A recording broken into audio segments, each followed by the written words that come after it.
If you keep up with lolcow culture even cursorily, then there's no doubt you've heard of Chris Chan, a very infamous figure online, one that needs no introduction. Well, the truth comes out. I've never been autistic. I work 40 hours a week to support my parents. This has all been a trick. You have been trolled.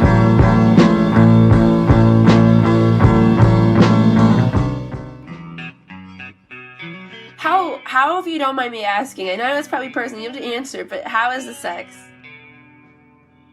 I'd say it was satisfactory. It took a while. It took a few tries It took a few tries, yeah. She's older. Or if you do, there's plenty of content out there for you to find. A lot of it. Rather, today we'll be talking about some people surrounding one of the most, if not the most infamous event in Chris Chan's lore to date. I'm sure you know what I'm talking about, but I'll give you a brief summary. On July 29th, 2021, a phone call was leaked to the r/Chris Chan Sonichu subreddit, where Chris is heard admitting to the crime of incest with his dementia-ridden 79-year-old mother to another party. Long story short, he was arrested and has been in jail up until relatively recently. The whole event was a bombshell, to say the least. Was this the final arc of Christian Weston Chandler? Probably not, but it certainly was the peak, in my opinion. There were a lot of questions on everyone's mind. However, one of the most prominent ones was this. Who was the person on the other side of the line? Who was Chris Chan talking to? Little did many know, discovering this individual would lead into a whole new rabbit hole of depravity. After many attempted red herrings and wild goose chases set forth by this individual, it was eventually discovered that the person in question was Isabella Janke, an extraordinarily evil and degenerate woman. To give you an idea, she let fungal infections fester underneath her fingernails, enjoyed and got turned on by the smell of cat piss and shit, along with boiling a hamster alive.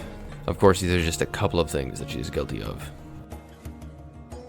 Her ultimate goal with Chris Chan was to eventually get him to kill himself, wanting to go down as one of the greatest, or rather the most infamous troll in Chris Chan history, ending his legacy quite literally with her. However, she will not be the topic of this video.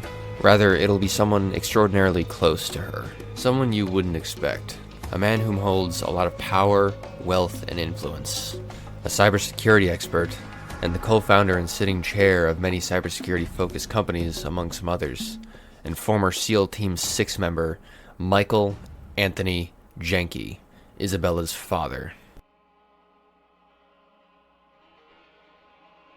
We'll start with the elephant in the room, his military experience. MJ began his military career when he was 19 or 20 years old, presumably around 1982, according to a now privated StoryCorps interview, hosted by Isabella Janke herself. According to Don Dusk over on the Kiwi Farms, he was able to attain that MJ had graduated SEAL training class number 174 on May 10th, 1991. His source, and I quote, was a personal former SEAL friend who has access to a non-public database of all SEALs past and present. So take that information as you will. Initially, MJ was assigned to SEAL Team 4, a special naval warfare group, and later to SEAL Team 6, the famous counterterrorism division. He was a sniper. According to the aforementioned StoryCorps interview, he's seen deployment in the Sandinista-Contra wars in El Salvador, the invasion of Panama, in Rwanda during the Rwandan genocide, in the Yugoslav wars, specifically in Bosnia and Kosovo, and deployment in the US invasions of Iraq, Afghanistan, and Pakistan. A seasoned vet, to say the least. It's also worth noting that he aided a family of KGB defectors whom worked part-time for the Russian mob. After they had gotten to the US, they worked for a couple years for the CIA and the FBI, but, and I quote, due to a paperwork snafu, they didn't have any work or they didn't have, lifetime retirement. He ended up hiring them both in his LA-based company until, quote, things were straightened out. They later went back to work in Washington, D.C.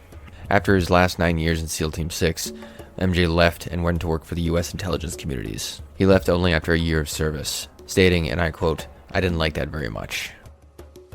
Once MJ had left work in the public sector, he began his entrepreneurial career. He hit the ground running by founding one of the largest defense logistic and security companies operating in Washington, D.C. today, SOC USA, or SOC USA as he refers to it. SOC quickly became a $500 million a year company. With that $500 million a year came a lot of responsibility, along with a lot of headache.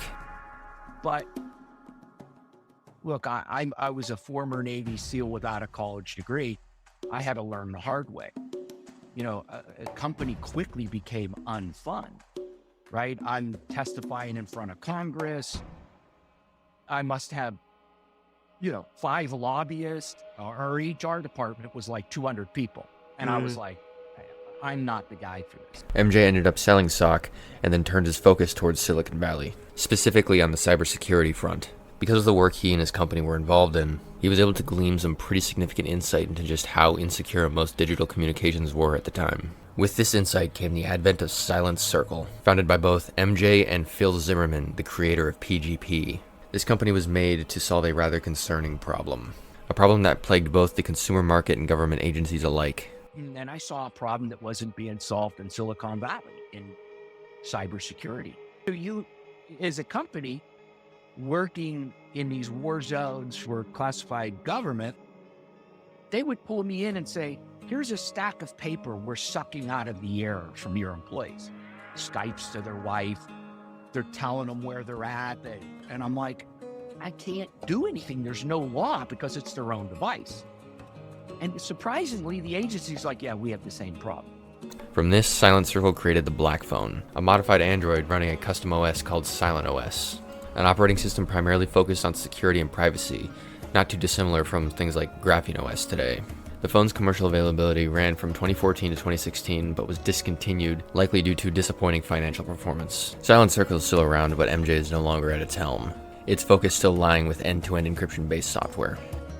Cybersecurity is the name of the game with MJ. He seems to be a pretty big advocate for privacy online. However, I think it's fair to note his close dealings with intelligence agencies, both past and present, would call some of that advocacy into question. One strange happening occurring at Silent Circle shortly after the Snowden leaks, where the Warrant Canary tool within Silent OS was missing an explicit declaration that it had not been served a government data demand. According to an article on zdnet.com, the Warrant Canary is working properly, and that the company just missed adding the statement with an update. For those that don't know, a warrant canary is a means for tech firms to circumvent a gag order. A statement would be made that said company has not been served any form of warrant, but if they were to be, the post stating it hadn't been served would be removed. A clever way of telling whom it may concern to get the fuck out. While the official story states that it was a mistake, others believe it was served legal process.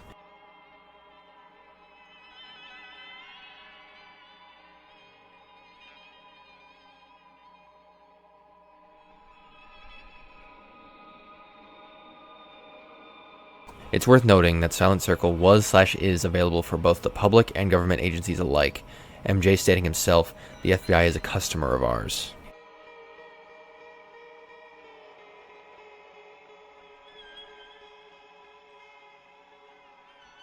In the same article he states, they wanted legislation to put backdoors into all kinds of technologies like Silent Circle, so we're torn. His name also shows up on this WikiLeaks article.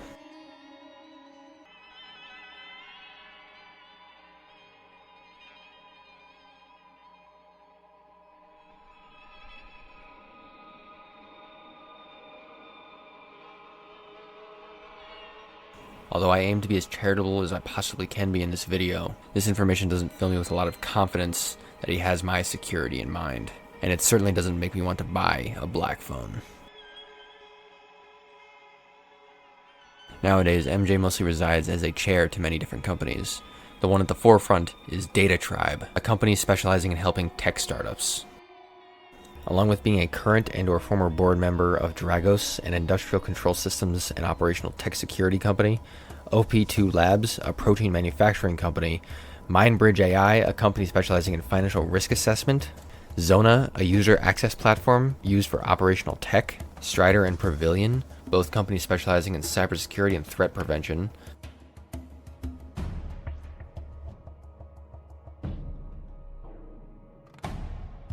and one kind of out-of-place company called Blue Pacific Studios. All of this according to a 2019 Vader News article and his Crunchbase profile. Blue Pacific Studios seems to be, for all intents and purposes, defunct, founded by both MJ and Shopify co-founder Daniel Wynand, his best friend and godfather to Isabella.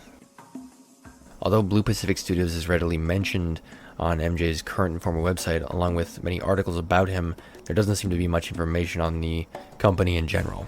What we do know is that it's an internet media and film production company. There really isn't much else to be known. When you type in the URL to any web browser, it just brings up a GoDaddy auction for the domain.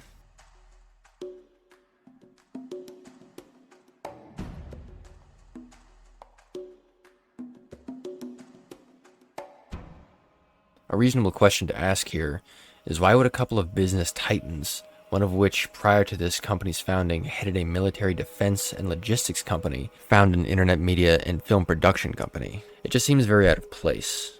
But I'll leave that up for you to mull over. So what's to be made of this? For one, the realm of cybersecurity and the US intelligence communities have an uncomfortable amount of overlap. And two, Michael Janke has an extraordinary background in both the military and in cybersecurity. An extraordinary man of extraordinary status, and with that comes extraordinary connections. The aforementioned Phil Zimmerman, creator of PGP, Daniel Wynand, one of the co-founders of Shopify, and more notably, Bob Ackerman, the founder and managing director of Algeus Cyber Capital, a company with an extraordinarily similar business model to Data Tribe.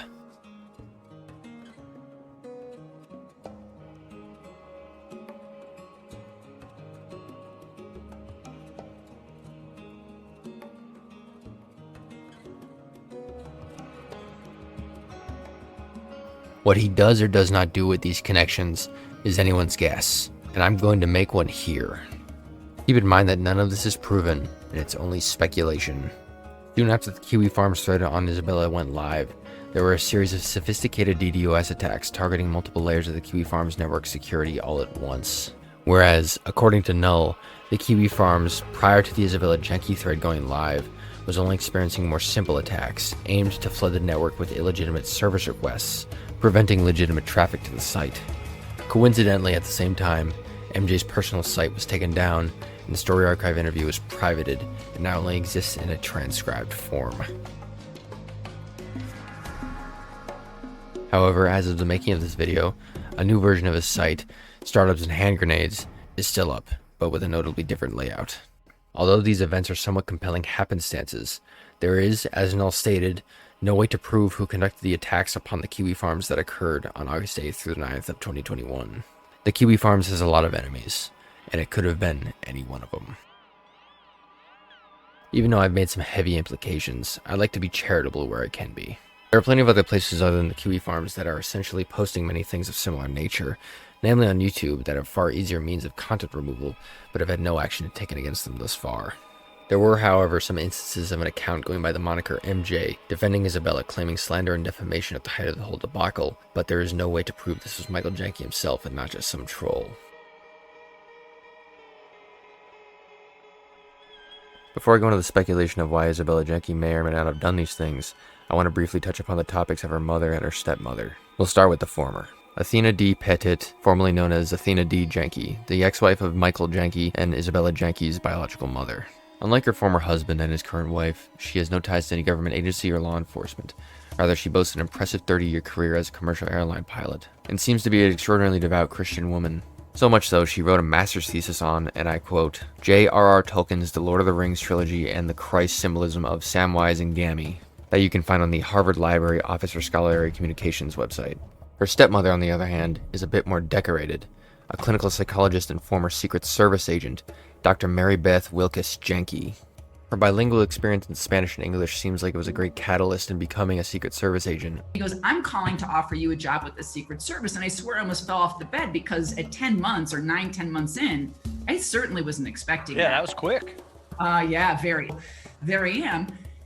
I was the only Spanish speaker in the Washington field office, which is the epicenter of the Secret Service because of the president, vice president, and their families and all the foreign dignitaries that come through. As she landed the job, much of her work was performed in Central America, specifically in Haiti, tasked with protecting the country's president. Now, you were protecting the president of Haiti, right? Yeah. Yes. She left Haiti 8 months later, citing an unprofessional workplace environment, along with heightened general danger. One of the last incidents she mentions being a witch burning. There about 8.5 months, could have stayed longer. They were paring down the team. I decided, I got to be honest, because of some of the antics of my colleagues with the local women, amongst other things. I just was like, you know what? One day I'm sitting in the command post, as you know, shots are being fired. I'm recording that. I had seen a witch burning because they believed in voodoo and Catholicism. And I remember one day someone says to me, Wilkes, you got to come out here and I got to show you something. And there were this person, 4 tires, gasoline doused on them, and then just burning because that person had been deemed a witch. And I just sat there one day in the command post. I'm like, you know what? I got to get that out of this industry. You know, Her career in the Secret Service would come to an end a year and a month later, her book synopsis claiming an unfair question of her integrity. She later went to work in the private sector and had taken a security advisory job for 2.5 years in Bodoga, Colombia, tasked with security advisement for the country's president, vice president, minister of defense, and Bodoga's mayor, but primarily with the then Minister of Defense, Marta Lucia Ramirez. Her second year in Colombia, creating a service academy along with 3 other colleagues of hers and working as one of its instructors, tasked with training the service teams of the minister, the vice president, the president, and the mayor. After her 2.5 years of service in Colombia, she went back to school and majored in clinical psychology, ironically specializing in abnormal psychology and the psychology of crime and violence. She now resides as an adjunct professor at the George Washington University in the Department of Psychology and Brain Sciences, and is the director of special projects at Hunter, a global security and strategies company.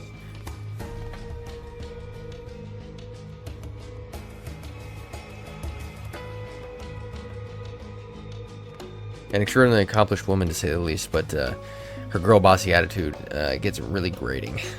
I meet Mike, my husband, who's a former Navy SEAL. I know you guys know of each other. And we end up deciding to merge lives on the East Coast. I was like, wait a minute, like, I'm making this decision for a man. So what's to be made of all this, you're probably asking. During this whole ordeal, there was and still is rampant speculation as to why Isabella Janke did this at all. To be so psychotic and grotesque in body and mind, had to have some sort of catalyst, a precursor. Surely someone like this doesn't just become this way. They're made this way, at least a lot of the time.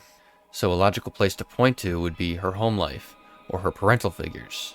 The claims and speculation made go from 1 to 100, simple neglect to ongoing, horrific abuse. Of course, there's no evidence for any of this, and it's all just speculation and opinion. And I'm gonna give mine here. I don't believe Michael, Mary, or Athena are evil, nor do I think they're directly responsible for anything their daughter has done.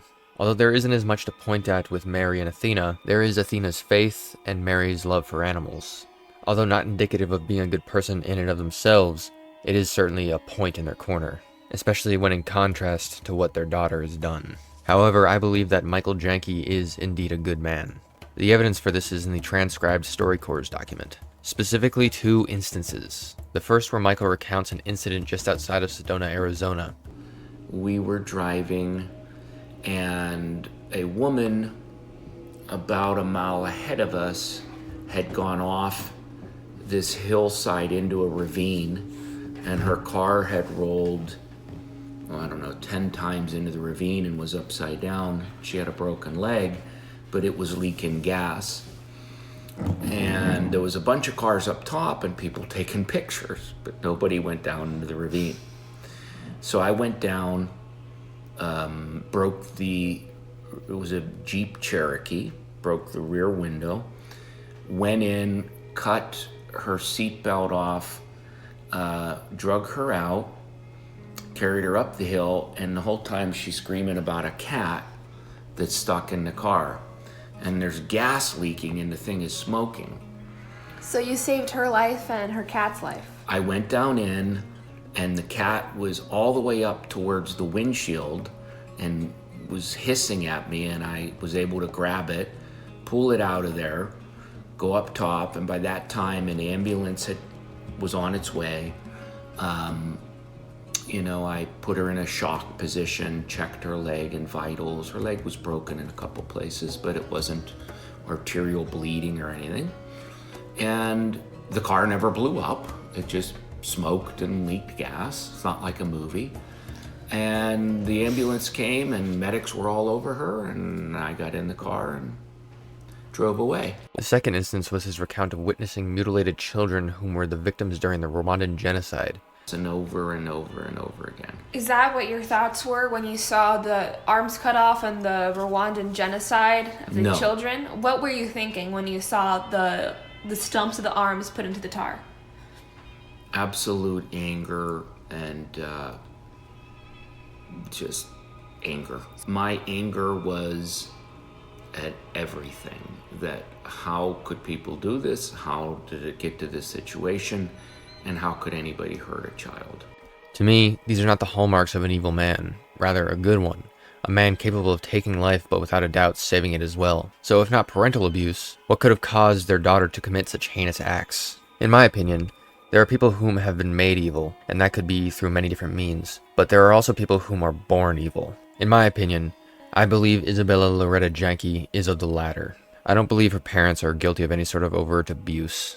Rather, just by the nature of their jobs, they simply just did not have the time. As a consequence of both that and unrestricted internet access, her evil was allowed to fester and metastasize, ultimately cultivating into what we know now.